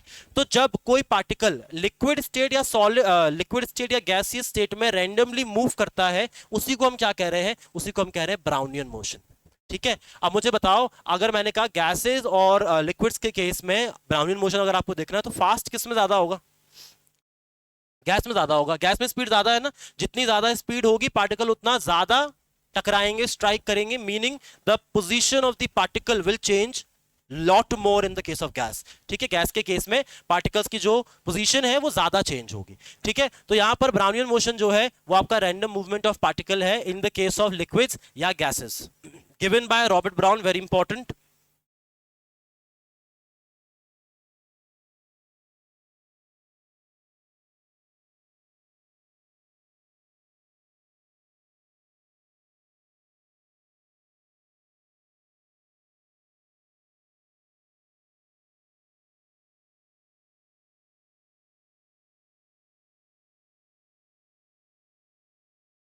Now, नेक्स्ट इज, अभी हमने जब लिखा था प्रॉपर्टीज ऑफ मैटर, तो हमने उसमें लिखा कि सबसे जो छोटा पार्टिकल है किसी भी मैटर का उसको हमने कह दिया एटम। मतलब कि मैटर जो है वो बहुत सारे छोटे छोटे एटम से मिलकर के बना है। फिर हमने लिखा कि जो आपके पार्टिकल्स हैं वो कॉन्स्टेंटली मूव भी कर रहे हैं, ठीक है। अब एक क्वेश्चन आता है कि ब्राउनियन मोशन, वो जो 4 प्रॉपर्टी थी उन 4 में से किस प्रॉपर्टी को इंडिकेट करता है। तो ये इंडिकेट कर रहा है कांस्टेंट मूवमेंट को। कैसे कर रहा है इंडिकेट, मैंने अभी आपको एग्जांपल दिया, पानी के ऊपर आपके पास पार्टिकल था। अब ये पार्टिकल आपने देखा, थोड़ी देर के बाद वो इधर आ गया, फिर वो इधर आ गया। वो इधर क्यों आया, क्योंकि लिक्विड के पार्टिकल्स कॉन्स्टेंटली मूव कर रहे हैं, जिनकी वजह से ये जो पार्टिकल है उसकी पोजीशन भी चेंज हो रही है। तो अगर कोई क्वेश्चन पूछेगा कि Brownian motion indicates which of the following property, option लिखी होंगी 4 property, particle of matter is made up of atom, then particles of matter are constantly moving. Answer will be particles of matter are constantly moving. Brownian motion से हमको ये मालूम चलता है कि आपका कोई भी मैटर का पार्टिकल है वो मूव तो कर रहा है। सिमिलर थिंग अगर आप बात करो डिफ्यूजन की, उससे भी हमको यही मालूम चल रहा है। धुआं जो था वो यहाँ से वहां चला गया, हमको दिख गया धुआं जा रहा है, तो यहां पर भी धुआं अगर गया है यहां से वहां, मतलब कि धुएं के पार्टिकल्स मूव कर रहे हैं। Again the movement of the smoke particles from this place to that place, वो भी इंडिकेटर किसका है, वो भी इंडिकेटर है ब्राउनियन, वो भी इंडिकेटर है कांस्टेंट मूवमेंट का, राइट। कोई भी पार्टिकल हो, कोई भी मैटर हो, पार्टिकल्स कॉन्स्टेंटली मूव कर रहे हैं, बस अंतर ये है कुछ पार्टिकल की रफ्तार स्लो है तो कुछ की तेज है, राइट। अब यहां पर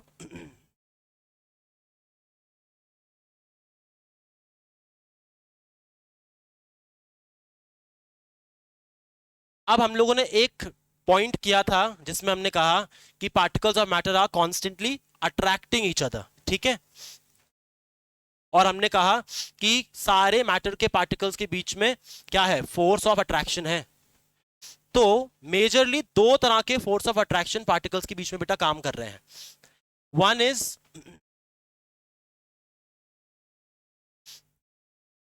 कोहेसिव फोर्स या कोहेसिव फोर्स,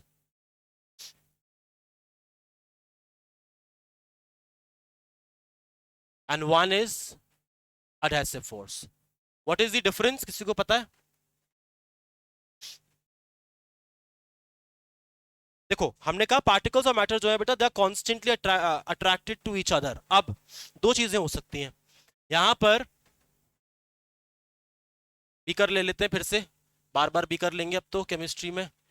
फिर यहां पर हमारे पास पानी भरा हुआ है, अगर पानी है तो उसमें बहुत सारे पानी के पार्टिकल्स होंगे इस तरह से, ठीक है। फिर हमने क्या किया, हमने इसमें शुगर डाल दी। शुगर डाली, मुझे बताओ पहले तो शुगर जो है वो सॉल्युबल है कि नहीं है? सॉल्युबल है। अभी शुगर सॉल्युबल कैसे है? शुगर सॉल्युबल ऐसे है बेटा, क्योंकि एक तो जैसे ही शुगर आप डालोगे वो सॉल्युबल हो रही है, इसका मतलब क्या है कि शुगर ये जो इंटरमॉलिक्यूलर स्पेस है लिक्विड के पार्टिकल्स के बीच में, उनके बीच में आ जाती है। यहां पर शुगर जो है पार्टिकल्स के बीच का ये जो इंटरमॉलिक्यूलर स्पेसेस है उनमें आकर के बैठ जाती है। अगर वो उनमें आकर के बैठ गई तो वो आपको नहीं दिखेगी, ठीक है। तो यहां पर माय पॉइंट इज कि आप जरा एक चीज को यहां पर देखना, इस केस में दो चीजें हो रही हैं। एक तो वाटर के पार्टिकल का अट्रैक्शन वाटर के ही दूसरे पार्टिकल के साथ भी है, इनके बीच में भी अट्रैक्शन है, आपको पता है लिक्विड लिक्विड के बीच में मॉडरेट अट्रैक्शन है, बीच का अट्रैक्शन ना ही ज्यादा है ना ही कम है। और अब अगर शुगर आ गई है तो शुगर के पार्टिकल का अट्रैक्शन वाटर के पार्टिकल के साथ भी है। अब यहां पर देखना जरा, अगर वाटर का पार्टिकल का अट्रैक्शन वाटर के ही पार्टिकल के अट्रैक्शन के साथ है, दोनों पार्टिकल सेम है, उसको हम बोल सकते हैं कोहेसिव फोर्स। बट अगर ये आपका सॉल्ट का पार्टिकल है और ये आपका वाटर का पार्टिकल है, अलग अलग पार्टिकल्स हैं, उनके बीच में अट्रैक्शन है, उसको आप बोल सकते हो एडहेसिव फोर्स। एक एग्जांपल और देखना,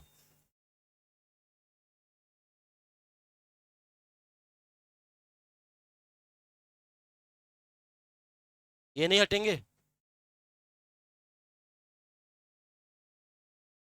हट जाएंगे क्या, अब क्या लगता है? हाँ, चलिए एनीवेज, अब let's take another example. Suppose मेरे पास एक रोप है, रस्सी है, ठीक है। और ये रस्सी में हम क्या कर रहे हैं, हम इस रस्सी में यहां पर थोड़ा थोड़ा सा पानी डाल रहे हैं इसके ऊपर से, ठीक है। तो यहां से हम इस रस्सी के ऊपर थोड़ा थोड़ा पानी डाल रहे हैं।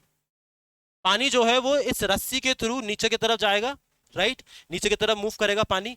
अब जब पानी मूव कर रहा है नीचे की तरफ तो यहां पर भी दो तरह के अट्रैक्शन है। एक अट्रैक्शन है पानी के एक मॉलिक्यूल का अट्रैक्शन पानी के दूसरे मॉलिक्यूल के साथ, तो पानी के मॉलिक्यूल अपने ही आगे वाले मॉलिक्यूल से अटैच्ड है, अट्रैक्टेड है। अगर दोनों पार्टिकल सेम है, उनके बीच में अट्रैक्शन है, वो फोर्स कौन सा फोर्स है? वो फोर्स है कोहेसिव फोर्स, ठीक है। लेकिन ये जो पानी के पार्टिकल्स है इनका अट्रैक्शन रोप के साथ भी है। रोप एक अलग सब्सटेंस है, रस्सी एक अलग सब्सटेंस है। तो रस्सी का अट्रैक्शन, रस्सी के पार्टिकल्स का अट्रैक्शन विथ पानी के पार्टिकल का attraction, that is going to be considered as a adhesive force. तो यहां पर आपको दो बातें याद रखनी है बेटा, अगर किसी एक स्टेट ऑफ मैटर में आपस में पार्टिकल्स का अट्रैक्शन है तो सारे पार्टिकल सेम होंगे, solid solid, liquid liquid, gas gas. अगर सेम स्टेट है पार्टिकल्स के, उनके बीच का अट्रैक्शन आप उसको बोल सकते हैं कोहेसिव फोर्स। बट अगर स्टेट ऑफ मैटर अलग अलग है, सॉलिड का अट्रैक्शन लिक्विड के साथ, लिक्विड का अट्रैक्शन गैस के साथ, अगर अलग अलग अट्रैक्शन है उसको आप क्या बोल सकते हो? उसको आप बोल सकते हो एडहेसिव फोर्स। क्लियर हो गया क्या? So let us write a little bit. Your class is going to happen until 4, right?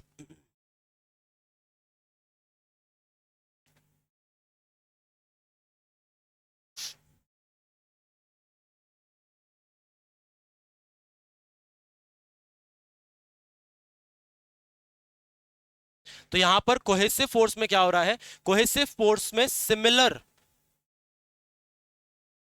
Particles के बीच का अट्रैक्शन है, पार्टिकल्स का स्टेट सेम है, सिमिलर पार्टिकल अट्रैक्शन।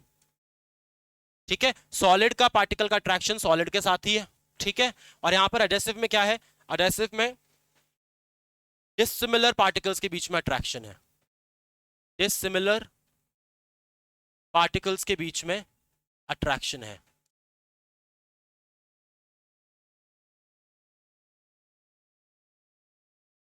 अब जरा मुझे एक एग्जांपल देना, अगर मैंने कहा मेरे पास हवा है, एयर है, एयर के पार्टिकल्स जो है वो डस्ट के पार्टिकल के साथ अट्रैक्टेड है, वो कौन सा फोर्स है, एडहेसिव फोर्स है। एयर के पार्टिकल्स अलग हैं, डस्ट के पार्टिकल्स अलग हैं, बट मैंने कहा एयर के पार्टिकल का अट्रैक्शन एयर के ही पार्टिकल के साथ है, then it is going to be cohesive force, right.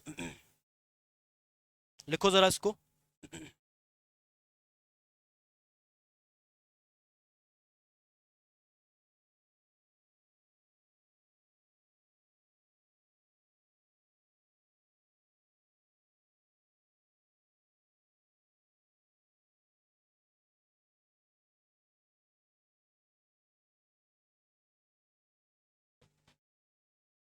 Now next is your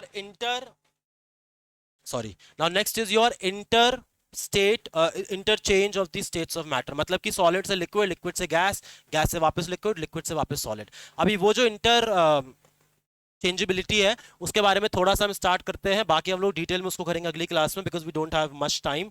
so let's see. अब मेरे पास यहां पर एक सॉलिड है,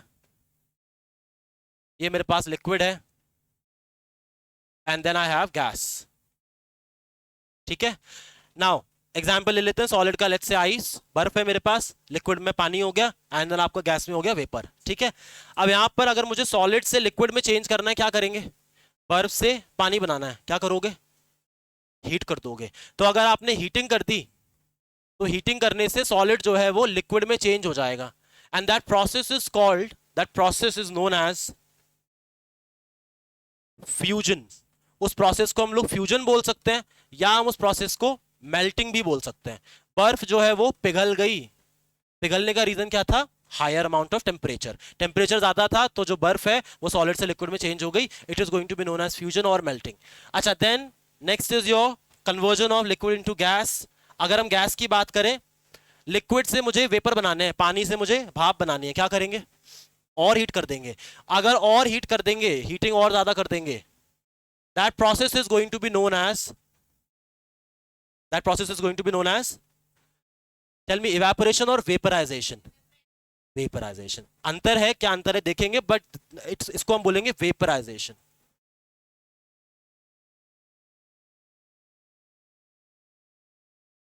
हाँ, लेकिन क्लोज था, काफी क्लोज था, दैट्स ओके। अच्छा, then if I want to change gas back into liquid, अब क्या करेंगे, अब भाई मेरे पास जो भाप है हमने उसको वापस से चेंज करना लिक्विड में, क्या करोगे, कंप्रेस करेंगे। सोचो एक बार और, हमने, हाँ करेक्ट, आप क्या करोगे, फ्रीजिंग भी नहीं करेंगे यार, गलत जवाब हो गया। हाँ, क्या करेंगे, कंडेंसेशन, करेक्ट। हाँ, तो this going to be known as condensation. Condensation होता है जब आप गैस के पार्टिकल्स को चेंज करते हो लिक्विड में। एग्जांपल देखना, मेरे पास एक पतीला है जिसमें आप लोग पानी गर्म कर रहे हो, आपने उसको हीट कर दिया, पानी को, पानी जो है वो चेंज हो गया वेपर में। फिर आपने क्या किया, थोड़ी देर के बाद आपने गैस ऑफ कर दिया, गैस ऑफ करके आपने उस गर्म पानी के ऊपर एक प्लेट लगा दी। अभी जो प्लेट है, उस प्लेट के ऊपर आप देखोगे जो बॉटम है उसका, उसके ऊपर बहुत सारा पानी का ड्रॉपलेट्स होंगे। पानी के जो ड्रॉपलेट्स है वो क्यों आए, अभी जो आपका पतीला है, जो आपका कंटेनर है जिसके अंदर पानी है, उसका टेम्परेचर बहुत ज्यादा है क्योंकि आपने उसको हीट किया है। जो ऊपर उसके प्लेट लगी है बेटा, उस प्लेट का टेम्परेचर थोड़ा सा कम है। तो क्या हुआ, जैसे ही वेपर ऊपर आया, पहले वेपर का टेम्परेचर बहुत ज्यादा था, बट जैसे ही वो प्लेट के साथ टकराया, प्लेट का टेम्परेचर कम था। टेम्परेचर कम था तो वेपर को थोड़ी सी ठंडक मिली, राइट, उसका टेम्परेचर लो हो गया। जैसे ही ठंडक मिली, टेम्परेचर लो हो गया, उसको हमने बोल दिया कंडेंसेशन, और पानी जो वेपर है वो किस में चेंज हो गया, लिक्विड में चेंज हो गया। एंड यहां पर जो रिस्पॉन्सिबल है, आपने इसमें हीटिंग नहीं करी, आपने इसमें क्या किया, आपने इसमें कूलिंग करा है, वेपर्स को आपने ठंडा कर दिया, जिस वजह से वो चेंज हो गया आपके कंडेंसेशन में। And then finally when you change liquid into solid, that is known as freezing. तो this is going to be known as freezing. Freezing का मतलब हम बोलते हैं ना, फ्रिज के अंदर बर्फ फ्रीज कर दो, फ्रीज ही कर रहे हैं। अब यहां पर भी क्या करेंगे, कूलिंग करेंगे, हीटिंग करेंगे, कूलिंग करेंगे। ठीक है, समझ आ गया इतना? अब यहां पर बेसिक जेनरिक क्वेश्चंस। अच्छा एक चीज और, फ्रीजिंग और we also call it, we can also call it, let's say solidification. Solidification means solidify कर देना। लिक्विड जो था वो सॉलिड नहीं था, अब आपने उसको सॉलिड में चेंज कर दिया, so it can also be known as solidification. ठीक है, एग्जाम में बहुत ही जेनरिक क्वेश्चंस आते हैं कि सॉलिडिफिकेशन के दौरान आप क्या कर रहे हो, आप टेम्परेचर हाई कर रहे हो कि लो कर रहे हो, तो आप बोलोगे टेम्परेचर लो कर रहे हैं, राइट। क्वेश्चन आएगा, गैस को लिक्विड में चेंज कर रहे थे, टेम्परेचर हाई किया कि लो किया, लो कर दिया, राइट। तो इस तरह के आपको बेसिक इंटर कन्वर्जन आने चाहिए, और ये जो इंटर कन्वर्जन है इनके बारे में डिटेल में हम लोग करेंगे। हालांकि अभी के लिए let's recap whatever we have done in this one session. पहले मुझे बताओ, समझ आ गया क्या सबको? थोड़ा बहुत तो आया होगा, 100% नहीं आया होगा तो 50-60, किस किस को 50% समझ आया सिर्फ? उठाते उठाते कोई बात नहीं है, समझ आ गया? 50 से ज्यादा ही आ गया, 60% आ गया, 40 तो नहीं आया किसी को? अच्छा, 100% किस किस को आ गया? ठीक है, अच्छा। So quickly let me ask a few questions. बेटा आप मुझे बताओ, what is the relationship between force of attraction and kinetic energy? क्या रिलेशन है? अगर फोर्स ऑफ अट्रैक्शन ज्यादा है तो काइनेटिक एनर्जी कैसी होगी? एक बार सोचो। फोर्स ऑफ अट्रैक्शन ज्यादा है, ये सॉलिड्स हैं, फोर्स ऑफ अट्रैक्शन ज्यादा, स्पीड कम। लिक्विड में force of attraction come, speed ज्यादा। गैस में फोर्स ऑफ अट्रैक्शन बहुत कम, स्पीड बहुत ज्यादा। तो मतलब कि अगर फोर्स ऑफ अट्रैक्शन बहुत ज्यादा है तो काइनेटिक एनर्जी बहुत कम है, इनवर्सली प्रोपोर्शनल है। ठीक है, अच्छा। इफ आई से what is the relationship between diffusion and kinetic energy?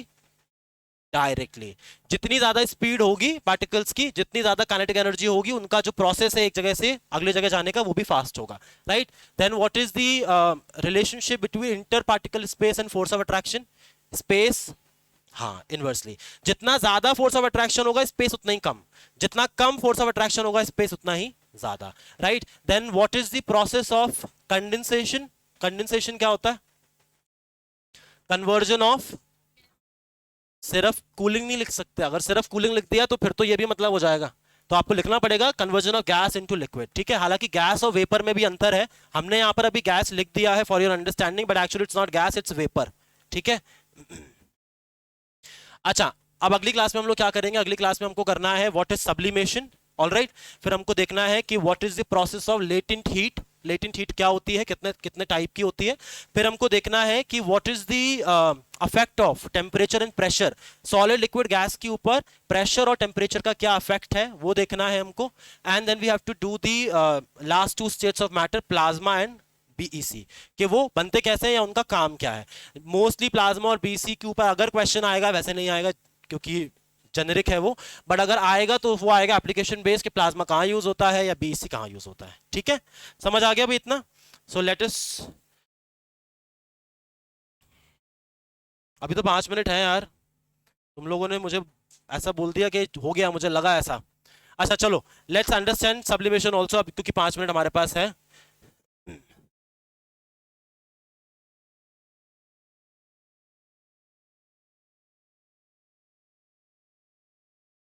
Quickly करेंगे इसको। सब्लिमेशन क्या है भाई? हमने कहा सॉलिड से लिक्विड बनता है, लिक्विड से गैस बनता है, फिर गैस से लिक्विड वापस, देन लिक्विड से वापस सॉलिड। अगर ऐसा ना होते हुए सॉलिड से डायरेक्ट गैस बन जाए और गैस से डायरेक्ट सॉलिड बन जाए, that would be known as sublimation. Sublimation का मतलब है the direct conversion of solid into gas and vice versa. Vice versa means वापस से, तो direct conversion of solid into gas और गैस इनटू सॉलिड, उसको हम बोलते हैं sublimation.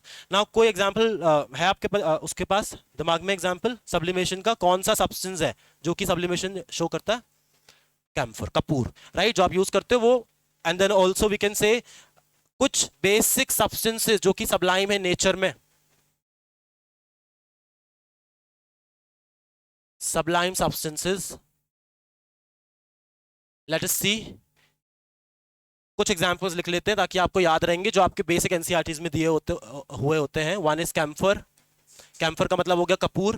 Then second is naphthalene, naphthalene क्या होता है? नैप्थलीन बॉल्स होते हैं जो हम अपने विंटर के क्लोथ्स में रखते हैं, right. Then we also have ammonium chloride. Ammonium chloride एक तरह का सॉल्ट है बेटा, और ये जो सॉल्ट है ये सॉल्ट भी सबलाइम होता है नेचर में, मीनिंग सॉलिड स्टेट में होता है, बट आपने उसको अगर हाथ में रखा तो वो सीधा ही गैस में चेंज हो जाता है। ठीक है, then we also have dry ice. Dry ice क्या होता है? Solid carbon dioxide.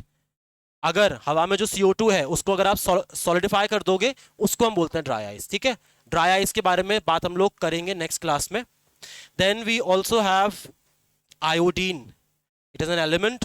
ये भी कैसा होता है? आपका सबलाइम होता है नेचर में। तो ये आपके कुछ जेनेरिक टाइप्स हैं। वन एक और है, दैट इज एंथ्रासीन। अब देखो एग्जाम में कहीं पर भी आपको ये 5-6 नाम दिख जाएं, वो बोल देंगे भाई कि ड्राई आइस जो है वो इनमें से कौन सा प्रोसेस शो करेगी। ऑप्शन में लिखा होगा फ्रीजिंग, फ्रीजिंग, फ्यूजन, मेल्टिंग, फलाना ढिमकाना, और अंत में लिखा होगा sublimation. Answer would be sublimation. क्या आपको इससे ज्यादा एग्जाम्पल्स याद करने? नहीं करने। These are more than sufficient आपके लिए, जितने ही आपने याद करने हैं। ठीक है, तो यहां पर अच्छा एक चीज और, अगर आपको सॉलिड से गैस में सब्लाइम करना है तो क्या होगा? हीटिंग करेंगे या कूलिंग करेंगे? हाँ, सब्लिमेशन हो रहा है, बट सब्लिमेशन होने के लिए क्या करेगा? ये जो सॉलिड है वो हीट एब्जॉर्ब करेगा। तो यहां पर इन the case of sublimation also, solid से अगर गैस में चेंज हो रहा है तो हीटिंग हो जाएगी, और अगर गैस से सॉलिड में हो रहा है तो यहां पर भी कूलिंग हो जाएगी। क्वेश्चन इस तरह से आता है आपको, the which type of affect does the process of condensation denote, meaning condensation जब होता है तो उस वक्त कूलिंग इफेक्ट होता है या हीटिंग इफेक्ट होता है। सो कंडेंसेशन क्या है? गैस से लिक्विड बन रहा है, which is a cooling effect. ठीक है, जबकि अगर क्वेश्चन आता है कि what is the type of affect during the conversion of liquid into gas, gas से लिक्विड बन रहा है, पानी से आप भाप बना रहे हो, उसमें क्या हो रहा है? हीटिंग इफेक्ट हो रहा है। तो इस तरह से आपको क्वेश्चंस आते हैं। ठीक है भाई, सो दैट इज इट आज के लिए। आई होप आप सबको समझ आया होगा। चलिए,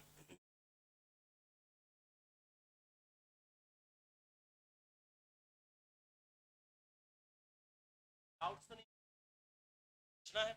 नेक्स्ट क्लास में आई होप कि आप लोग रिवाइज करके